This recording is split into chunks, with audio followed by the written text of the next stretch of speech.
హల్లెలూయా. చిన్న వాక్యాన్ని చూద్దాం. ఒక 5-6 విషయాలు టూకీగా చెప్తాను. 12 పావు అయిపోయిందో పావుగంట. మాటలు వినండి. మన ప్రథమ ఫలము ఎవరు? చాలాసార్లు చెప్పాను వాక్యం. మన ప్రథమ ఫలము ఎవరు? ప్రభువు అయిన యేసు. దేవునికి స్తోత్రం. మీ ఇంట్లో ఎన్నో ఫలాలు ఉండొచ్చు, ఎన్నెన్నో ఉపయోగకరమైనవి ఉండొచ్చు. అన్ని ఉపయోగకర ఫలాలు ఉన్నప్పటికీ నీ జీవితానికి, నీ వ్యక్తిగత బ్రతుక్కి, నీ కుటుంబ జీవితానికి ప్రథమ ఫలము క్రీస్తు అయి ఉండాలి. స్తోత్రం.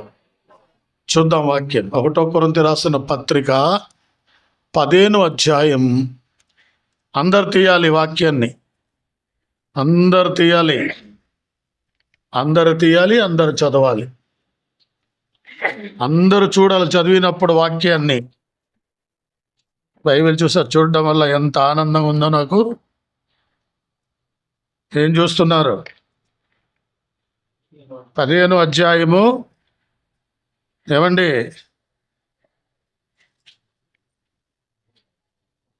చదవండి.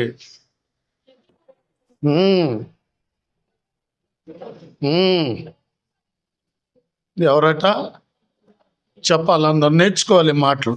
ప్రథమ ఫలం ఎవరు?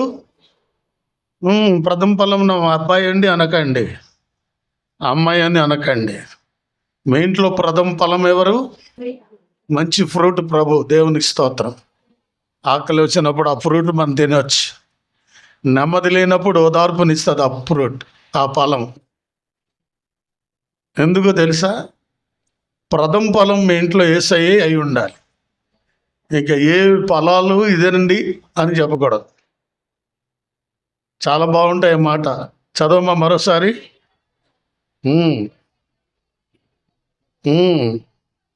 ప్రథమ ఫలం క్రీస్తు. తర్వాత క్రీస్తు వచ్చినప్పుడు ఆయన వారు హల్లెలూయా ప్రథమ ఫలమైన క్రీస్తు ఏ ఇంటికి వస్తే చచ్చిన వాళ్ళు ఏమవుతారు? బ్రతుకుతారు. పడిపోయిన వారు తిరిగి లేగుస్తారు. రోగం, జబ్బులు, వ్యాధిగ్రస్తులు ఉన్న వాళ్ళు ఏమవుతారు? బాగుపడతారు. ప్రథమ ఫలము దేవుడు యేసయ్య. ఎప్పుడైతే ఆయన మన దగ్గరకు వస్తాడో రాగంటే నువ్వు బ్రతుకుతావు. స్తోత్రం. అదే మన పాపముల చేతను అపరాధముల చేతను చచ్చిన వారమై ఉండగా కృప చేత ఆయన మనకు బ్రతికించెను. ఎఫెసీ 2వ అధ్యాయం 1-2 వచనాల్లో మాటలుంటాయి. అంటే దేవుడు ఇలా ఎందుకు చేస్తాడు చెప్పండి? అందుకనే నీ జీవితంలో, నీ వ్యక్తిగత జీవితంలో, కుటుంబ జీవితంలో ప్రథమ ఫలము క్రీస్తు వారై ఉండాలి. స్తోత్రం. నేర్చుకోండి. ప్రథమ ఫలము క్రీస్తు. ప్రథమ ఫలమైన క్రీస్తు మీ ఇంట్లో ఉంటే చచ్చిన వారితో సైతం ఏమవుతాడు? మరియా మార్తా ఇంట్లో లాజర్ ఏమయ్యాడు? యేసయ్య వస్తే ఏమయ్యాడు? బతికాడా లేదా? అది ప్రూఫ్ అన్నమాట. యోహాను సువార్త 11వ అధ్యాయంలో ఉంటాడు. అందుకే ప్రభువారు మీ ఇంట్లో ఉంటే చనిపోయిన వారంతా కూడా ఏమవుతారు? బ్రతికి బట్ట కడతారు. స్తోత్రం. అందుకే నీవైనా నేనైనా మనం అందరూ పాపశాప విషయంలో చచ్చిన వరమే ఉన్నాము. ఎప్పుడైతే నా గుండెలో, నా హృదయంలో మా ఇంటికి వచ్చాడో యేసయ్య, నేను బ్రతికి బట్ట కట్టాను, ఆ ప్రథమ ఫలాన్ని మోసుకొని తిరుగుతున్నాను. దేవుని స్తోత్రం. ఆకలైన వేళలో అన్నం ఆయన, బాధపడుతున్న దుఃఖంలో ఉన్నప్పుడు ఓదార్పు ఆయన. ఏమండి? చింత, బాధ, దుఃఖంలో ఉన్నప్పుడు ఆ చింతలన్నీ తీసే ప్రథమ ఫలమైన క్రీస్తు వారు. ఆ ప్రథమ ఫలమైన క్రీస్తు నీ దగ్గర ఉంచుకోండి. స్తోత్రం. అది పోగొట్టుకున్నారా? కష్టాలే. జాగ్రత్త. బైబిల్లో పోగొట్టుకున్న వాళ్ళు చాలామంది ఉన్నారు. కాబట్టి నువ్వు పోగొట్టుకోవద్దు, తాకట్టేయొద్దు. ఏదో షాపులోనో బజార్లోనో ఏమండి 10 రూపాయలు, 20 రూపాయలు, 100 రూపాయలు అమ్మేయకండి. ఆ ఫలం మీ దగ్గరే ఉంచుకోండి. హల్లెలూయా. అప్పుడు నువ్వు, నీ భార్య, నీ బిడ్డలు, నీ కుటుంబం బాగుంటారు. ఆ ప్రథమ ఫలం మీ మధ్యలో ఉండాలి. చుట్టూ కూర్చొని ఫుడ్ తినాలి. హల్లెలూయా. నంబర్ 1 ఏంటి చెప్పండి? ప్రథమ ఫలము క్రీస్తు అని రాసుకోండి. క్రీస్తు. ఎవరు చెప్పారు ఈ మాట? రక్షించబడి అపోస్తులుగా పిలువబడిన దైవజనుడైన అపోస్తులుని పౌలు కొరింథీ సంఘానికి చెప్పాడు, తెలియజేశాడు. ఇప్పుడు ఈరోజు మన సంఘానికి దేవుడు నీతో నాతో మాట్లాడి ఆ ప్రథమ ఫలం మోసుకుని వెళ్ళండి అని చెప్తున్నాడు. స్తోత్రం. ఒకవేళ చచ్చిన స్థితిలో ఉంటే తిరిగి లేగు, పడిపోయిన స్థితిలో ఉంటే కృంగిపోయి ఉంటే తిరిగి లేగు. ఆ ప్రథమైన క్రీస్తుని అంగీకరించు, ముందుకు తీసుకుని వెళ్ళు. అలాంటి కృపా దేవునికి తోడై ఉంటాడు. ఒకటి. రెండోది కూడా చూద్దాం. రెండోది ఆత్మఫలం. చెప్పండి. మొదటిదే ఫలము చెప్పండి. ప్రథమ ఫలం క్రీస్తు. రెండోది ఆత్మఫలం. గలతీ పత్రిక 5వ అధ్యాయం. గల సంఘానికి నిజంగా ప్రథమ ఫలమైన యేసు మీలో ఉంటే మీరు ఆత్మీయులైతే ఎలా ఉండాలి అని చెప్తున్నాడు. 5వ అధ్యాయము 22వ వచనం. అయితే చెప్పండి, ఇప్పుడు ప్రథమ ఫలం వేసి ఇంటికి వచ్చాడు కదా, ఇంట్లో మోసుకున్నాడు, గుండెల్లో, మా ఇంట్లో, కంట్లో, ఒంట్లో, అంట్లో ఉన్నాడు ఆయన. కాబట్టి నీళ్ళు ఏం కనబడాలి? అయితే అన్నాడు. అయితే అని ఎప్పుడు అంటాం మనం? యేసు ప్రభు ప్రథమ ఫలం. అయితే ఇప్పుడు మా ఇంటికి రావాలి, అతను నీ ఒంట్లో ఉండాలి, ఆయన ఏం కనబడాలి? అయితే ఆత్మ ఫలం ఏమనగా చెప్పండి. ఏంటట? ఆత్మ ఫలం ఏమనగా నంబర్ 1 ప్రేమ, సంతోషం, సమాధానము, దీర్ఘశాంతము, దయాలత్వము, మంచితనము, విశ్వాసము, సాత్వికము, ఆశానిగ్రహము. ఇట్టి వాటికి విరోధమైన నియమం ఏమీయు అంటే ఒకళ్ళు విరోధమైన నీళ్ళు ఉన్నాయంటే నీకు ఆత్మఫలం లేనట్టే, ప్రథమ ఫలం కూడా లేనట్టు. అది ఎవరైనా కావచ్చు, భర్త కావచ్చు, భార్య కావచ్చు, తల్లిదండ్రులు కావచ్చు, పిల్లలు కావచ్చు. ఈ అసూయ, ద్వేషం, కోపం లేనిపోనివి ఉన్నాయంటే వాళ్ళు ఆత్మీయంగా లేరు అని అర్థం. స్తోత్రం. గుర్తుంచుకోండి, ఆత్మఫలం ఏమనగా ప్రేమ. ఏముండాలి? ఎంతమంది సంఘంలో ఉన్నారు, ఒకరినొకరు ప్రేమించుకుంటున్నారు. లోక ప్రేమ కాదు, చెత్త ప్రేమ కాదు, దైవ ప్రేమ. హల్లెలూయా. ప్రథమ ఫలము క్రీస్తు మీలో ఉంటే ఇతరులను ప్రేమించే మనసు దేవుడు ఇస్తాడు. ఆకలిగా ఉంటే నువ్వు చూసి అన్నం పెట్టకుండా ఉండలేవు. బట్టలు లేకుండా ఉంటే నీ బట్టలు ఒక జత ఇవ్వడానికి ఇష్టపడతావు. ఏమండి, పేదవాళ్ళుగా ఉన్నట్లే నీ ఇంట్లో కొద్ది రోజులు పెట్టి ఫుడ్ పెట్టగలవు. ప్రేమ. మాకేమైనా ఎక్కువైపోయి టీలకు పెట్టుకొని ఉంచుతున్నాం ఇంట్లో. సిటీలో ఒక వ్యక్తికి భోజనం పెట్టాలంటే తక్కువ అవుతుందా? ఉదయం టిఫిన్, మధ్యాహ్నం భోజనం, రాత్రి భోజనం. ఏమండి, ఫ్యాన్ గాలి, ఈ గాలి, ఆ గాలి, ఇది అన్ని టోటల్ ఎంత అయిపోద్ది ఒక మనిషికి? ఎందుకు తెలుసా? ప్రథమ ఫలమైన క్రీస్తు మనకు ఉన్నాడు కాబట్టి వాటిని మనం లెక్క చేయం. ఇవన్నీ ఎవరిచ్చినవి? యేసయ్య ఇచ్చింది. నువ్వు నేనే మింగేయకూడదు. ఏం చేయాలి? పంచాలి. ఫలం ఏం చేయాలి? ప్రథమ ఫలం అనేక మందికి. అప్పుడు వాళ్ళు ఏమనుకుంటారు? అబ్బా ఎంత ప్రేమ అండి అంటారు. ఈ ప్రేమ ఎక్కడి నుంచి? యేసయ్య. చెప్పండి, ఎవరు? ఆయన ప్రేమ స్వరూపి, ప్రేమ గల దేవుడు. మన దగ్గర ఉండి వాళ్ళు వెళ్ళిపోయినా చెప్పుకుంటారు, అంత బాగా చూశారండి అని. ఇది గ్రహించండి. అందుకే గలతీ పత్రిక 5:22లో విరోధమైన నియమం ఏమీ లేదు. ప్రేమ, సంతోషం, సమాధానం, దీర్ఘశాంతం, దయాలత్వం, మంచితనం, ఏమండి, ఆశానిగ్రహం, సాత్వికం, ఇవన్నీ కూడా మనలో ఉండాలి. అదే ఆత్మ ఫలం. ఏ ఫలము? మొదటిది ప్రథమ ఫలము, రెండోది ఆత్మ ఫలం. ప్రథమ ఫలం ప్రభువారు. ఆ ఫలాన్ని కలిగి ఉండండి. మీ ఇల్లు బాగుంటుంది, మీరు బాగుంటారు. అది ఉన్న ఇల్లు ఈ గలతీ పత్రిక 5:22లో ప్రతివి కూడా ఉంటాయి. స్తోత్రం. అది లేదంటే గయ్యాలు గంపలుగా ఉంటాం, తిట్టుబోతులుగా, తిరుగుబోతులుగా, ఏమండి, తన్నుబోతులుగా, డూమ్ డామ్ డామ్ డిస్క్ ఉంటాయి. అవి లేవు. ఇవన్నీ దేవుడు ఏం చేశాడు? తీసేశాడు. హల్లెలూయా. దేవుళ్ళు లేనప్పుడు ఒకప్పుడు అలాగ ఉన్నాం, కానీ ఇప్పుడు అలా ఉండడానికి వీళ్ళు. మూడోది కూడా చూడండి. మూడోది వెలుగు ఫలము. ఏటట? ఎఫెసీ పత్రిక 5వ అధ్యాయం చూడండి. 5వ అధ్యాయం 9వ వచనం. వెలుగు ఫలము. వెలుగు ఫలము సమస్త విధములైన మంచితనము, నీతి, సత్యమును కనబడినట్ల కనుక దాన్ని పరీక్షించి వెలుగు సంబంధుల వలె. ఆమేన్. ఎంత బాగున్నాయండి మాటలు. ఎఫెసీ సంఘానికి పౌలు గారు అంటున్నారు, మీరెవరు? వెలుగు ఫలము. హల్లెలూయా. అందులో ఎంత మాత్రం చీకటి లేదు. చీకటి ఉంటేది అంధకార ఫలం అయిపోద్ది. అందుకే మనం ఎవరిమి? వెలుగు ఫలము, వెలుగు ఫ్రూట్. స్తోత్రం. ఆ వెలుగు ఫలము మీలో ఉంటే చీకటి అంత మాత్రం ఒక నిలబడదండి. వెలుగు ఎక్కడ ఉంటే అక్కడ చీకటి ఏమైపోద్ది? పారిపోద్ది. సాయంకాలం అయిందనుకోండి, ఇల్లంతా చీకటిగా ఉంది, రాగానే స్విచ్ చేస్తే ఏం వెలుగుతుంది? లైట్ వెళ్ళగానే చీకటి ఏమవుద్ది? పారిపోద్ది.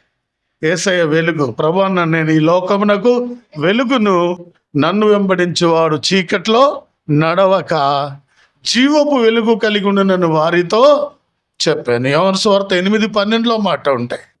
ఇవన్నీ నాకు మైండ్లో ఉంటాయి. దేవుని బిడ్డలారు గమనించండి. అందుకే నీ ప్రభు నీకేమై ఉండాలి? వెలుగు ఫలము. చెప్పండి, ఏమై ఉండాలి? నువ్వు సినిమాలు ఎదురుగుండా ఉన్నా, బ్రాందీ షాప్ ఎదురుగుండా ఉన్నా, బజార్ ఎదురుగుండా, వ్యభిచార కొంపలు ఎదురుగుండా, తిట్టుబోతులు ఎదురుగుండా ఉన్నా, ఎక్కడున్నా నువ్వెవరివి? వెలుగు ఫలం అని దేవుడికి భయపడు. స్తోత్రం. చాలామంది నిన్ను గమనిస్తూ ఉంటారు. చర్చికి వెళ్తున్నారు కదా, దేవుని నమ్ముకున్నారు కదా, చీకటి ఎక్కడ పట్టుకోవాలని చూస్తుంటారు. చూస్తారా? చూడరా?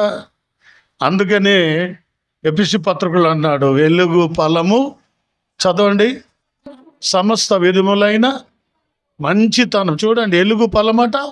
సమస్త విధములైన. ఎక్కడ వెలుగు ఉంటుందో, వెలుగు ఫలం ఉందో అక్కడ ఏముంటుంది?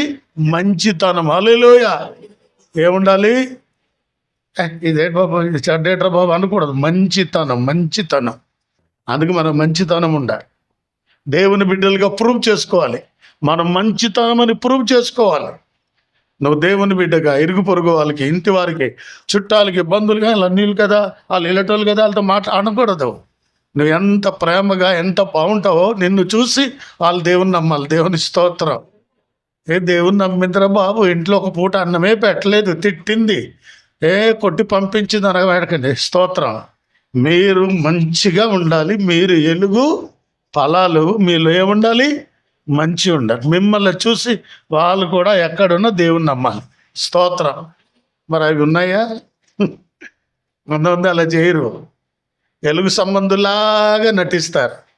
అత్తగారికి తిండే బెటరు, మామగారు వస్తే కోపం, ఒక ముద్ద తినడానికి కష్టం. మామగారు నుంచి కొడుకు వచ్చాడు కదా, రాలేదా? అందమైన కొడుకుని కానీ నీకు భర్తగా ఇచ్చాడు. నీ పోచేంటి? ఆ కురుడే లేకపోతే నీ భర్త ఎక్కడి నుంచి వస్తాడు? దేవుని నమ్ముకున్నావు, జాగ్రత్త. దేవునికి స్తోత్రం. చాలామంది వృద్ధులైన పెద్దలకి బాధ పెడతా ఉంటారు. దేవుని నమ్ముకున్నాం అంటారు. మళ్ళీ ఏం దేవుని నమ్ముకున్నారు? బైబిల్ పట్టుకొని సంకలు ఎట్టుకొని వెళ్ళిపోయి తోత్రం అని చెప్పి ఒక పాట పాడు. కుదరదండి. వెలుగు ఫలము సమస్త విధములైన మంచితనం. హల్లెలూయా. ఈ రోజులు ఉన్నారు కోడళ్ళు, ఎక్కడ లేని చదువు కోడలే. ఎంటెక్లు, బీటెక్లు, ఎంబీబీఎస్లు చదువుకొని నేను ఎంతో చదివాను. ఎవరి కావాలి చదువు? ప్రేమించలేని సన్యాసి చదువులు. అత్తని చూడక, మామని చూడక, కుటుంబాన్ని చూడక, ఆడపడుచులు చూడక ఎవరికి కావాలి? ఆలోచించండి. కొంతమంది తల్లిదండ్రులే చూస్తారండి, అత్తమామలు చూడరు. మరి అదేటో, వాళ్ళు వేరా వీళ్ళు వేరా? నువ్వు వెలుగులో ఉన్నావు కదా, ప్రభుని నమ్మేవు కదా, దేవుని అంగీకరించావు కదా, మరి ఎందుకు ఆ ఈర్ష్య స్వభావం? ఎందుకు ఆ ఈర్ష్య? ఎందుకు?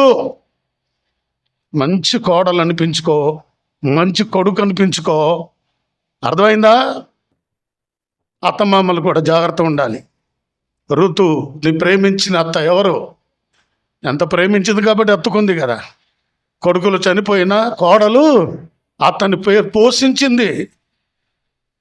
ఏమండి, బోయాజుతో కొడుకులు కని అత్తకిచ్చింది. ఎంత ప్రేమ అండి! ఇది ఒకటి మాటలేం కాదు, ఇది నిజం. ఎలుగు ఫలము సమస్త మంచితనం. ఆ మంచితనం మనలో ఉండాలి. ఉంటే నీ ఇల్లు బాగుంటుందండి. స్తోత్రం. అందుకే మనసులో కలమసు ఉండొద్దు.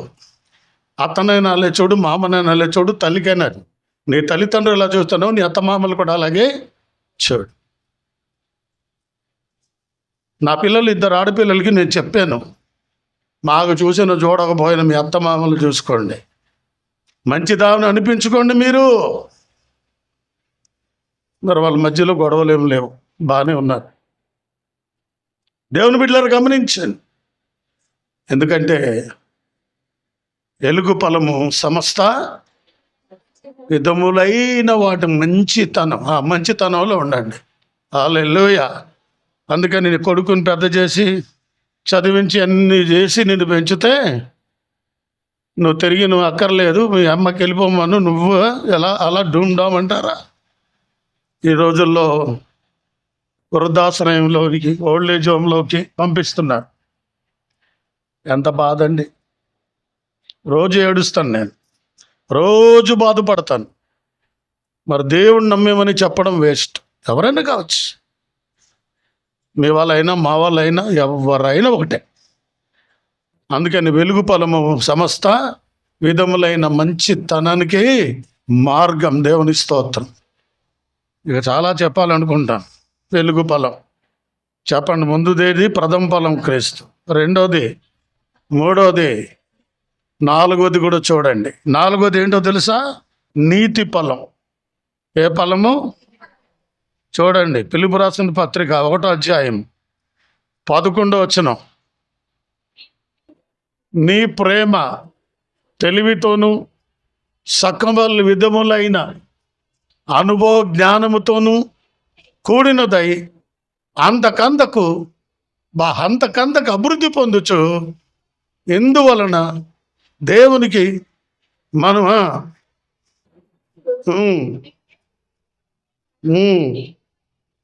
ఆమేన్, హల్లెలూయా. ఎన్ని ఉన్నాయి అందులో చూడండి.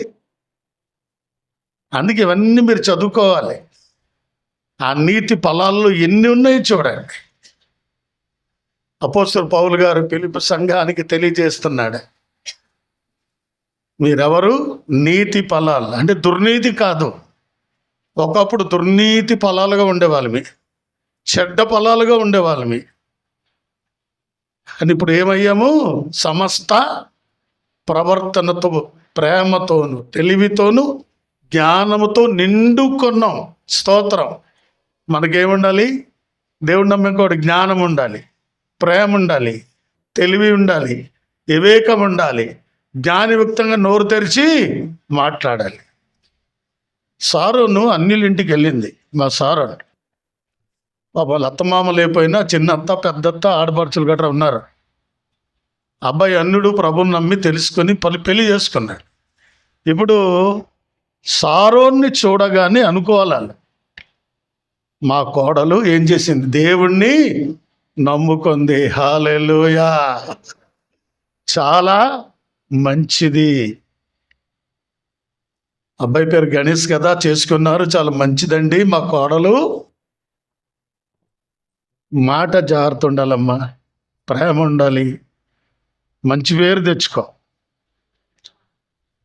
ఎందుకంటే తల్లిదండ్రులు ఇంట్లో ఉండిన దానికంటే అలా ఉండాలి. ఇంకో అమ్మాయి హైదరాబాద్ వెళ్ళింది. ఎవరు? మన గ్లోరీ వనజమ్మ వెళ్ళిందా లేదా? మెచ్చుకోవాలి. అత్తమామలు, భర్త, కుటుంబీకులు. అమ్మాయి మంచిదే. దేవుని బిడ్డలారా గమనించండి, అది తల్లిదండ్రుల ఒక పెంపకం, సంఘములు పెరిగిన పెరుగుదల. దేవుని స్తోత్ర. మాకొక్కరితే కూతురు కదా అని కొండమ్మ, ఈశ్వరరావు అలా చేయరే.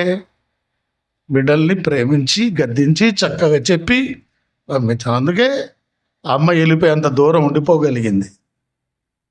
ప్రేమ. అందుకే నీ యొక్క ప్రవర్తన తెలివితోనూ జ్ఞానముతోనూ సకల విధములైన కూడినదై అంతకంతకు అభివృద్ధి పొందవలనని దేవునికి మహిమ కలిగినట్టు ఏం చేయాలి? యేసుక్రీస్తు వలనైనా నీతి ఫలములను నిండుకోవాలి. స్తోత్రం. వీటన్నిటిలో నింపుకోండి. స్తోత్రం. 1/2 కేజీ బంగారంతో నింపుకోవడం కాదు, కేజీ కడియంతో నింపుకోవడం కాదు. ఇవన్నిటితో నువ్వు నింపుకుంటే నీ నోరు నిండి ఉండుందా అని మట్టి బాంట లాడుతుంది. స్తోత్రం. నీ నోరు ఏమి నిండి ఉంటే నీ హృదయంలో ఏముంటే అదే బయటకు వస్తాయి. కక్ష ఉంటే కక్ష, క్రోధం ఉంటే క్రోధం, దెబ్బలాటలు తన్నులాటలు ఉంటే అవి వస్తాయి. అదే ప్రేమ ఉందనుకో, నీతి ఉంది కానీ ఏముంటుంది? బయటికి వస్తుంది. హల్లెలూయా. ఆలోచించండి దేవుని బిడ్డలారా. ఏ ఫలం ఇది? నీతి ఫలం. నీలో నీతి ఫలం ఉండాలి. 4 కదా. 5వది సమాధాన ఫలం. ఏంటది? ఎబ్రీ పత్రిక చూడండి, 12-11 వచనం. ఎబ్రీ పత్రిక 12వ అధ్యాయం 11వ వచనం. మరియు ప్రస్తుతమందు సమస్త శిక్షయు దుఃఖకరముగా కనబడునే గాని సంతోషకరముగా కనబడదు. ఆయనను దాని అందు ఏమవ్వాలి? దుఃఖం వచ్చిన, బాధ వచ్చిన, కష్టం వచ్చిన, శోధన వచ్చిన, ఎవరైనా తిట్టినా, కొట్టి దెబ్బలాడినా కూడా నువ్వు దాన్ని ఏం చేయాలి? అభ్యాసం అంటే అలవాటై నేర్చుకోవాలి. దేవుని స్తోత్రం. దానికి ఎప్పుడైతే అలవాటు అయిపోయావో వినడానికి, ఓర్చుకోవడానికి, తట్టుకోవడానికి, తర్వాత ఏమన్నాడండి? అది నీతియలు సమాధాన ఫలమైన ఫలం ఇచ్చును. దేవునికి స్తోత్రం. ప్రతి చిన్నదానికి గొడవలు, తగాదాలు పెట్టుకొని, భార్యాభర్తల మధ్య గొడవలు, అత్తమామల మధ్య గొడవలు, 2 అక్క చెల్లెల గొడవలు, అన్నదమ్ముల గొడవ, డూమ్ డామ్ డామ్ డుస్కు, ఇవైతే మరి అక్కడ సమాధానం ఎక్కడుంటుంది? యేసుప్రభు వారు కొండ మీద ప్రసంగం 5వ అధ్యాయంలో ఒక మాట అన్నాడు. సమాధానపరచువారు ధన్యులు, వారు దేవుని కుమారులు. మరి కనబడాలా వద్దా? కడముఖం పడముఖం పెట్టుకోబాకండి. ఇంట్లో భార్య భర్త, బంధువులు, కుటుంబీకులు, తోడల్లుళ్ళు ప్రేమగా ఉండండి. దేవునికి స్తోత్రం. ఎందుకంటే సమాధానం ఉంటే అక్కడ దీవెనలు, ఆశీర్వాదాలు అన్నీ ఉంటాయి. శాశ్వత జీవమును, ఆశీర్వాదములు అచ్చట ఉండును. 133వ కీర్తన. సహోదరులు ఐక్యత కలిగి నివసించుట ఎంతో మేలు, ఎంతో. అది తల మీద పోయబడిన ఏంటట? అహరోను గడ్డం మీదుగా కారి దిగజారిన, చూడండి, ఎర్మోను మంచు వలె ఉండును. స్తోత్రం. ఐక్యత, సమాధానం, ప్రేమ ఉంటే ఆ ఇల్లు సూపర్. లేకపోతే నరకం ఉంటుంది. జాగ్రత్త. కొంతమంది రోజంతా మాట్లాడరు, వారం అంతా మాట్లాడరు, నెల అంతా మాట్లాడరు. అన్న వడ్డీని తీసుకెళ్ళి పెట్టేసి వెళ్ళిపోతారు. మరి అక్కడ క్రీస్తు ఉన్నట్ట? ప్రథమ ఫలం ఉన్నట్టేనా? ప్రేమ ఫలం ఉన్నట్టేనా? నీతి ఫలం ఉన్నట్టేనా? సమాధాన ఫలాలు ఉన్నట్టా లేనట్ట? ఈ ప్రసంగాలు అందరు పెట్టు. దేవునికి స్తోత్రం కలుగును గాక. ఈశ్వరము నమ్ముకుని ఈశ్వరము కానీ మొహం తిప్పేసుకుని వెళ్ళిపోవడం. ప్రైజ్లాడు చెప్పరు, వందనాలు చెప్పరు. అమ్మో, మరి ఏమైందో తెలియదు. వాళ్ళ సొమ్ము ఏమని తిన్నామో తెలియదు. దేవుని బిడ్డలారు గమనించండి. అందరితో మాట్లాడండి, అందరితో సమాధానం ఉండండి. ప్రైజ్లాడు, వందనాలు చెప్పండి. వీధిలో, ఇంటిలో, ఎక్కడైనా క్రిస్మస్ పండుగలు జరుగుతుంటే ఆరాధనలో పాల్గొండి. అక్కడ సెట్ అయిపోకండి, కానీ సెట్ అయిపోతుకోదు కానీ రండి, వెళ్ళి వాక్యం మంచి చెప్తే వినండి. స్తోత్రం. మన క్రైస్తులము సమాధానాన్ని ఫలం కలిగిన వాళ్ళం. 5 అయిపోయిందా? 6 చూడండి. జీవఫలము. ఎబ్రీ పత్రిక 13-15 వచనం. కాబట్టి ఆయన ద్వారా మనము దేవునికి ఎల్లప్పుడూ స్తుతియాగము చేయుటకును ఆయన నామమును ఒప్పుకొనుచు ఏం చేద్దామండి? ఏం చేయాలి? జీవఫలం అంటే తెలుసా మీకేటో? ఈ నాలుగుతోనే పాడతాం, ఈ నాలుగుతోనే బూతులు తిడతాం, ఈ నాలుగుతో తిట్టేస్తాం, ఈ నాలుగుతో ఇది అది లేని చెత్త చెదారం అన్నీ చేస్తూ ఉంటాం. మరి ఈ నాలుగుతో ఏం చేస్తాం? చేయబాకండి. అందుకే నాలుక దేవునికి అప్పగించండి. జీవఫలములు దేవునికి అర్పించాలి. దేవుని స్తోత్రం. నీ స్తుతి ఇష్టం దేవునికి, నీ ప్రార్థన ఇష్టం, నీ పాట ఇష్టం, నీ వాక్ ఇష్టం, నీ మాట ఇష్టం. జీవఫలములు దేవునికి ఏం చేయాలి? అర్పించాలి. జీవఫలములు. హల్లెలూయా. నా కళ్ళకు వాక్యం వచ్చింది, నేను రాసుకున్న ప్రతి మాట చదవగలుగుతున్నా. నాకు ఎంత ఆనందం తెలుసా? హల్లెలూయా. ఎప్పుడో చెప్పిన వాక్యం ఇది. నిన్న రాత్రి ప్రార్థన చేసుకుని 3 గంటలకి వాక్యం తీస్తే అన్నీ కనబడుతున్నాయి. ప్రభువా నీకు వందనాలు అనుకున్నాను. తిండి ఉన్నా లేకపోయినా కళ్ళు కనబడితే చాలు ప్రభు అనుకున్నాను. ఒక కన్ను పోయినా రెండో కన్ను కనబడుతుంది. అందును బట్టి దేవునికి వందనాలు. ఏం చెప్పాను? జీవఫలాలు 6వది ఏంటట? అందుకని నాలుకతో మన జీవఫలాల్ని అర్పిద్దాం. స్తుతి, ఆరాధన, ఏమండి, పాటలు, మహిమ, ఘనత. అందుకే మంచి నాలుకతో, మంచి పెదవులతో, మంచి నోరుతో ఈ జీవఫలాలు దేవునికి అర్పించాలి. అందుకే ఎబ్రీ సంఘాన్ని పౌలు గారు చెప్పారు, జాగ్రత్త, నువ్వేం మాట్లాడుతున్నావో జాగ్రత్త, ప్రతి మాట లెక్క అప్పగించాలి దేవునికి. అందుకే జీవఫలాలు దేవునికి ఆఖరి మాట ఎబ్రీ పత్రిక 12:7 చదవండి. అది శిక్షాఫలం. ఏ ఫలం ఎట్టా చదవండి?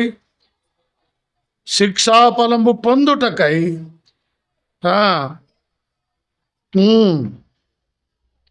అప్పుడప్పుడు మనం ఏం చేయాలి? శిక్షించబడాలి. స్తోత్రం. అన్నీ మంచిగా జరగకూడదు. ఏం చేయాలి? అప్పుడప్పుడు మన తన్నాలి. దేవుడు కూడా తనాలు వద్దా? తనకుండా ఉన్నాడు అనుకో, ఏం చేస్తావు స్టీవెను? సూపర్ డూపర్ అని వెళ్ళిపోతావు. అప్పుడప్పుడు శిక్ష కూడా పడాలి మనకు. దేవునికి స్తోత్రం. అది రోగం రూపం రావచ్చు, దేని రూపం రావచ్చు. కానీ విషయాలు మీరు గమనించండి దేవుని బిడ్డలారా, ఆలోచించండి. 7వదేంటి? శిక్షాఫలం. అందుకే తాను ప్రేమించిన కుమారుడు దేవుడు ఏం చేస్తాడు? శిక్ష ఫలాలు వస్తాయండి, సరి చేస్తాడు. బాధపడకండి. కాబట్టి ఎందుకు ఈ శిక్ష ఫలం వచ్చిందో అని బాధపడదు మన. కాబట్టి రానివ్వండి. హల్లెలూయా. శిక్ష ఫలాన్ని కూడా మనం ఏం చేయాలి? ఫలాల కోసం చెప్పా. ఏం చేయాలి చెప్పండి? వచ్చేవారు భరించాలి, కిరీటాల కోసం భరించే మనసు ప్రభు అన్నాడు. కాబట్టి ఈ ఉదయకాలంలో శిక్ష కొడతామని నాకు రాలేదా రోగం అనే శిక్షని అనుసరించి బ్రతకాలని కోరుతూ ఈ మాటలు ముగిస్తున్నాను. God bless you all.